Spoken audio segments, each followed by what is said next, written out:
The Silk Road was an ancient trade network stretching from China to the Mediterranean, running roughly from 2000 BC until the 15th century. It moved silk, spices, ideas and religions, basically the original global supply chain, except with less delivery vans and more camels. Fast forward to today, and Silk Road now tends to mean something entirely different.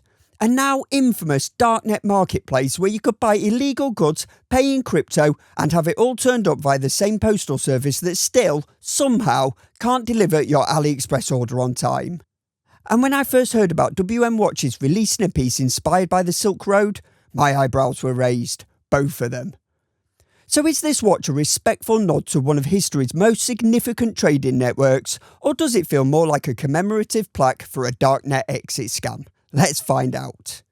And quickly, if you want a chance to win this exact watch and a few others, then please consider joining my channel membership. Click the join button below on the video, and while you're down there, subscribing to the channel and liking the video would be appreciated more than you realise. Right, let's get on with the review.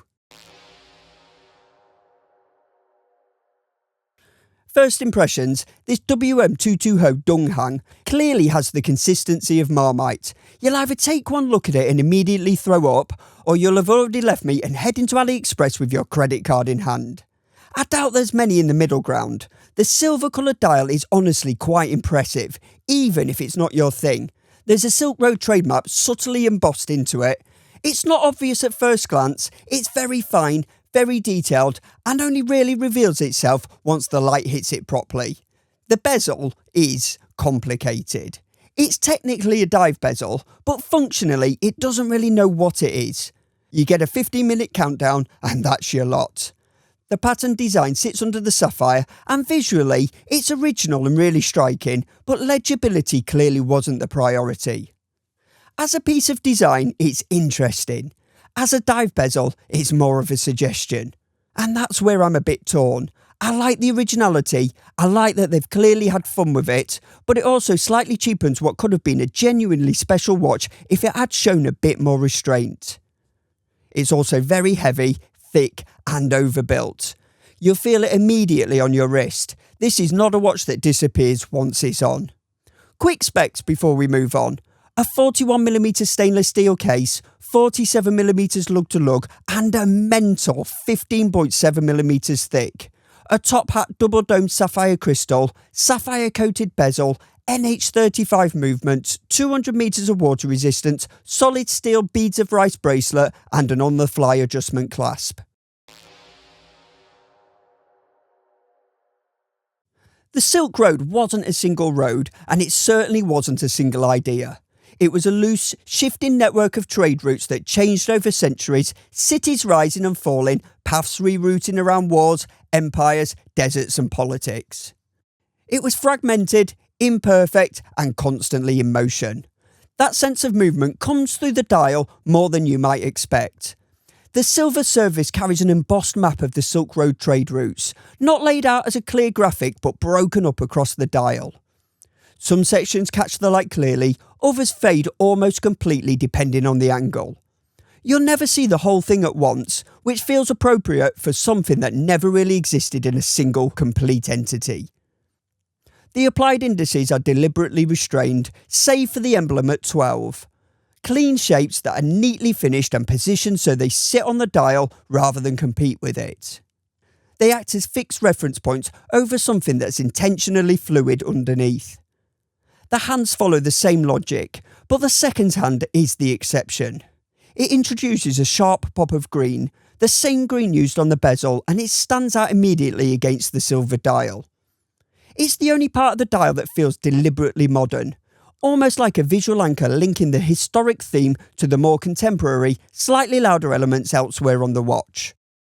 There's also a date window at 6 o'clock. It's handled sensibly, unobtrusive, well integrated, and easy to find when you actually need it. The C2 loom is applied to the hands and markers. It's okay. It starts bright but fades quicker than I would have expected. It's not the worst loom application I've ever seen, but I definitely expected standard dive watch levels of loom longevity. And the map itself stays dark, which is fitting. This was a network that moved slowly, often unseen, and left its marks over time rather than all at once.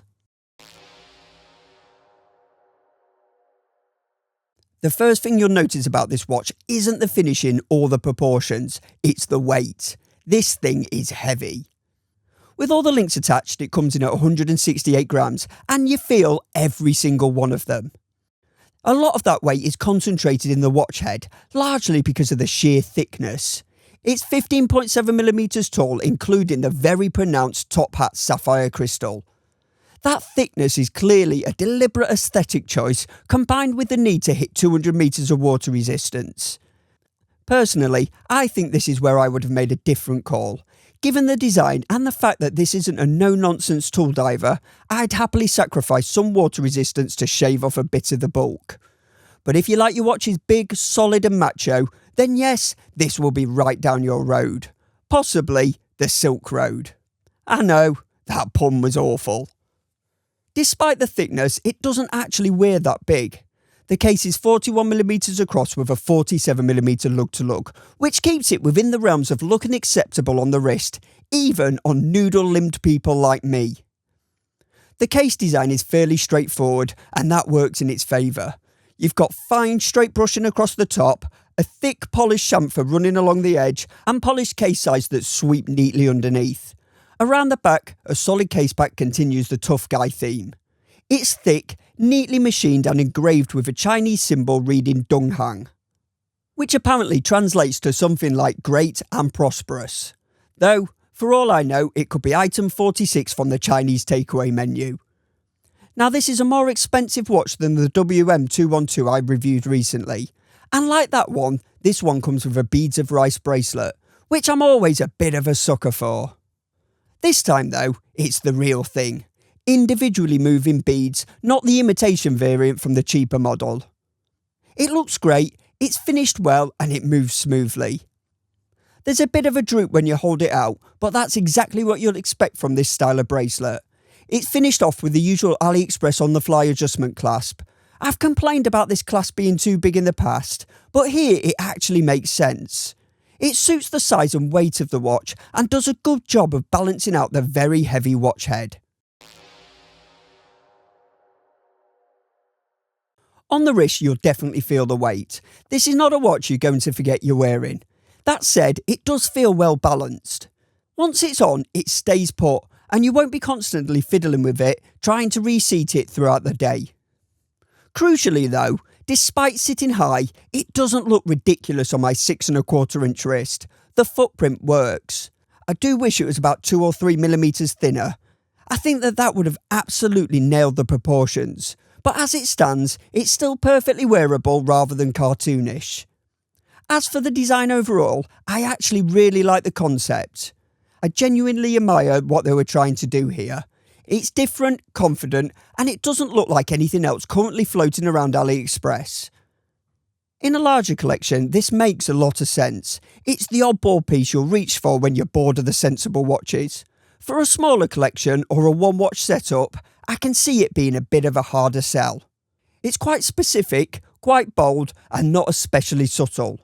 At £168, it might initially feel a bit steep for a Welly Merc running an NH35, but the more time I've spent with it, the more the price starts to make sense. This is easily the most high-end watch they've produced so far, a clear step above their early releases, and noticeably closer to the more established higher-end Chinese brands. And honestly, what would WM Watches have done here? Taking a familiar dive watch format and flipping it on its head into something genuinely interesting is commendable. Even if I'm still not completely sold on the bezel, I respect the ambition behind it. And that counts a lot. Thanks for watching, please like and subscribe, and I'll catch you in the next one.